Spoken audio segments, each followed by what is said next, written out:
Joining me now from London is Elsje Fourie, Assistant Professor of Globalization and Development with the University of Maastricht in the Netherlands. Also with us from Dubai is Zemedene Negatu, the Managing Partner for Ernst & Young in Ethiopia. And finally, out of Los Angeles, Ted Elemehu, Founder and Executive Chairman of US Doctors for Africa. Thanks to all of you for joining us. Zem, let me start with you. You're the man behind much of this economic growth. How is this being achieved? Well, I suppose the best way to tell the story is by looking at the numbers. I think in the earlier piece, I think your reporter talked about the economic growth. What we've looked at over the last 10, 11 years is sustained double-digit GDP growth, according to the World Bank, which is about 10.3, 10.4%. But what's more encouraging is that we've seen data from a number of reliable sources that growth actually has been a bottoms up, and therefore it has lifted millions of people from abject to poverty. It's still a relatively poor country, but at least if you look at the level of the people living below the poverty level, it has now reduced to 29%, and the target is 22%, when the Africa average is 40%. But so the inclusiveness, I think, is very encouraging, especially when we look at it, since we work with a lot of global investors coming in, wanting to look to invest in Ethiopia. These are some of the indicators. Another indicator that we see, which is also encouraging for investors, is that the growth, as measured, for example, by life expectancy, is very, very encouraging. We just saw some figures recently that it's high as 67 years compared to, say, for example, in many other African countries. In South Africa, for example, it's 55. So I think the inclusiveness will give investors confidence. But more and more, and I suppose I'll just check off a few things very quickly, what has been driving the growth is the huge investments in infrastructure that Ethiopia has been investing in the last 10, 11, 12 years. As you probably know, the largest, which is one of the best illustrated, the largest hydroelectric power dam in Africa and amongst the top 10 in the world is currently under construction on the Nile River.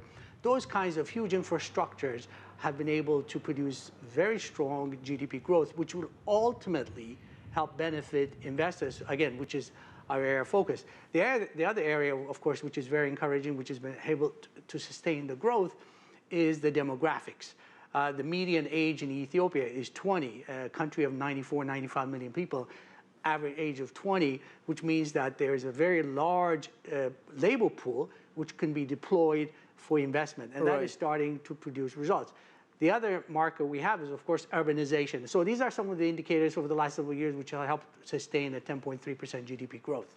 All right, and Elsje, if we look at this growth that is taking place in a country like Ethiopia, it is taking place within new economic models. You've done studies on this. You've looked at economic models that are being brought into Africa right now, especially in countries like Ethiopia and Kenya. You've come up with some interesting findings. Tell us about those findings.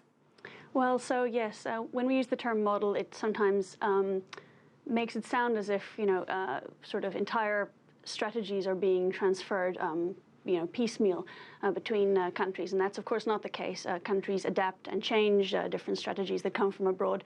But yes, I did actually find that in Ethiopia's case, East Asian models, certain East Asian models, particularly Taiwan, South Korea, and China, were very important in inspiring and also in sort of guiding leaders of Ethiopia to bring about this development. So, for example, Meles Zenawi was very interested in bringing about an East Asian, what he really saw as an East Asian model, and implemented quite a lot of those features. For example, really a focus on smallholder agriculture and agricultural extension at the very lowest rural levels. That was something that mirrored the way that South Korea, Taiwan, and China all developed. Even though today we have this image of these countries as being very industrialized and very modern, a lot of it actually did start with smallholder agriculture, very intensive investment at the rural area, but in a very sort of very much a focus on the agricultural workers themselves. Also, the investment in infrastructure that was spoken about was something that was very much inspired by the East Asian example, particularly the fact that Ethiopia has been able to take advantage of Chinese firms and Chinese companies coming in and helping to build some of this infrastructure.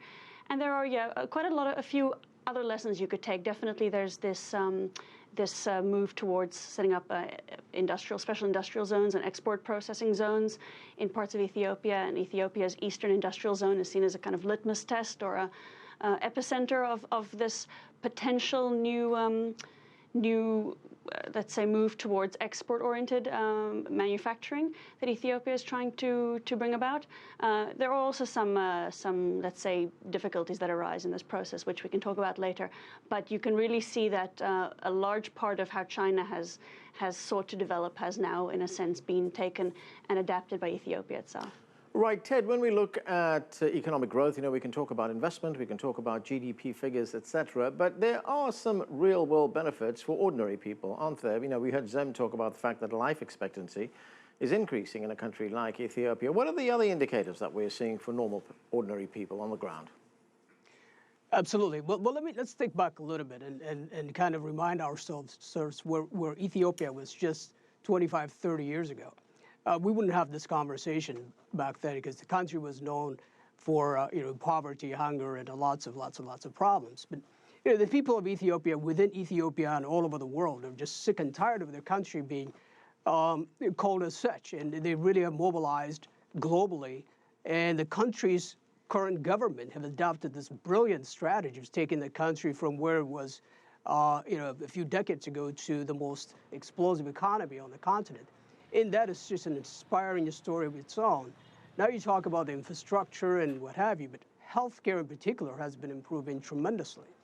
The infant mortality rate is 44 in 1,000 live birth, and then you have a mother-child transmission of HIV is literally disappearing. So those are very encouraging steps and quite inspiring steps that the global community is experiencing. So yeah, those are great indicators, but then I think your guest from London mentioned, the masterminds of this economy and the true leaders of the government, primarily the former late Prime Minister Meles Zenawi was just a genius, taking on this thing and bringing it to where it is now. We are going to take a break right now. More on the rise of Ethiopia coming up. Stay with us. You're watching The Heat.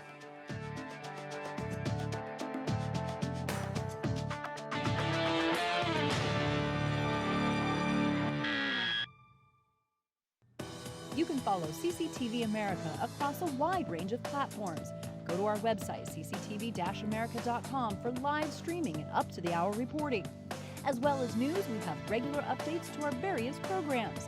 While you're there, check out some of our web exclusives like One More Question and Chinese Culture.